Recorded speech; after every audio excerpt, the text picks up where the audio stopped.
একাধিক প্রার্থীর ছড়াছড়ি। আওয়ামী লীগের জোটগত ও অভ্যন্তরীণ দলীয় কোন্দলও আছে। সব মিলিয়ে প্রতিদ্বন্দ্বিতাপূর্ণ এক নির্বাচন অনুষ্ঠিত হতে যাচ্ছে সাতক্ষীরা ১ আসনে।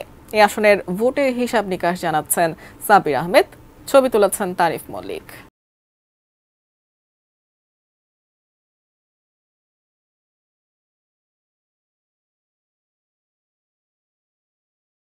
তালা ও কলারোয়া এই দুই উপজেলা নিয়ে সাতক্ষীরা ১ আসন। দ্বাদশ জাতীয় সংসদ নির্বাচনে আওয়ামী লীগ, জাতীয় পার্টি, ওয়ার্কার্স পার্টি ও স্বতন্ত্র প্রার্থী সহ ১ ডজন প্রার্থী। তাদের কাছে জনগণের চাওয়াও খুবই সীমিত। আমাদের গরিব মানুষের কিসের উন্নয়ন? গরিবের কোনো উন্নয়ন আছে? যাত্রারে ভোট দিয়ে হয়রানি হবো না। আওয়ামী লীগের যে শতাংশ ভ্যাটে দাঁড়াবে তার পক্ষে দলের লোক বেশিরভাগ ঝুঁকি যাবে। রাস্তাঘাট একটু ভালো হলে আমরা ভালো চলতে পারি। এই আসনে জোটবদ্ধ হয়ে সবশেষ দুইবারের সংসদ সদস্য নির্বাচিত হয়েছেন ওয়ার্কার্স পার্টির প্রার্থী মুস্তফা লুৎফুল্লাহ। এবারও এই আসনে জোটের প্রার্থী হতে চান তিনি।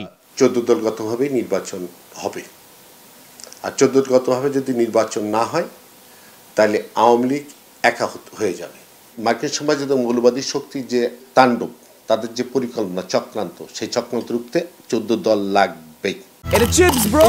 বাছাই করা আলুর সাথে স্পাইসি সিজনিং এর টুইস্টে এলো প্রাণ পতাটা। এটা চিপস নাকি বিস্কিট, খেয়ে বুঝে নাও। তবে এখানে ক্ষমতাসীন দলের মনোনয়ন পেয়েছেন কলারোয়া উপজেলা আওয়ামী লীগ সভাপতি ফিরোজ আহমেদ স্বপন। জোট হচ্ছে আদর্শিক ব্যাপার। আমার জনপ্রিয়তা নাই, এই ভোটের সময় নৌকার ভাগ নেব, এটি কোনোদিন রাজনৈতিক জোট হতে পারে না। আওয়ামী লীগের মধ্যেই কোন্দল আছে। সাবেক এমপি শেখ মুজিবুর রহমান সহ ৩ স্বতন্ত্র প্রার্থী হয়েছেন এই আসনে। রয়েছেন সাতক্ষীরা জেলা আওয়ামী লীগের এই সদস্য। ৭৫ কেন্দ্রের ভিতরে ৭২ কেন্দ্রে ফেল করে যদি নৌকা nomination pi, I consider him as a demi candidate. দুটাই ডেমি ক্যান্ডিডেটের এগেনস্টে আমি স্বতন্ত্র প্রার্থী। ক্ষমতাসীন দল ও জোটের এই জটিল হিসাব নিকাশের বাইরে জাতীয় পার্টিরও শক্ত প্রার্থী আছেন। তিনি সাবেক তথ্য প্রতিমন্ত্রী সৈয়দ দিদার বক্ত। দীর্ঘ পারিবারিক ঐতিহ্য এবং স্বাধীনতা যুদ্ধে অবদান রাখার পাশাপাশি এলাকার উন্নয়নে গুরুত্বপূর্ণ ভূমিকা রেখেছিলেন তিনি। আমি দুটো জিনিস চেয়েছি সরকারের কাছে, একটা হচ্ছে বিজ্ঞান ও প্রযুক্তি বিশ্ববিদ্যালয়, উন্নয়নের উপকরণ দেশে বিদেশে সূচিত হয়েছে, সেই পর্যায়ের একটি ইউনিভার্সিটি এখানে তৈরি করার।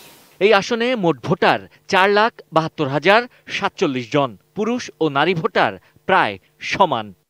বিএনপি, জামাত, ওয়ার্কার্স পার্টি এবং জাতীয় পার্টির এই এলাকায় রয়েছে পৃথক ভোট ব্যাংক। বিএনপি জামাত ভোটে না আসায় তাদের ভোটাররা যেদিকে ঝুঁকবেন তিনি হয়তো হাসবেন শেষ হাসি। আর আওয়ামী লীগের অভ্যন্তরীণ কোন্দলের কারণে এই আসনটি তাদের হাতছাড়া হতে পারে। সাব্বির আহমেদ, এটিএন নিউজ, তালা, সাতক্ষীরা।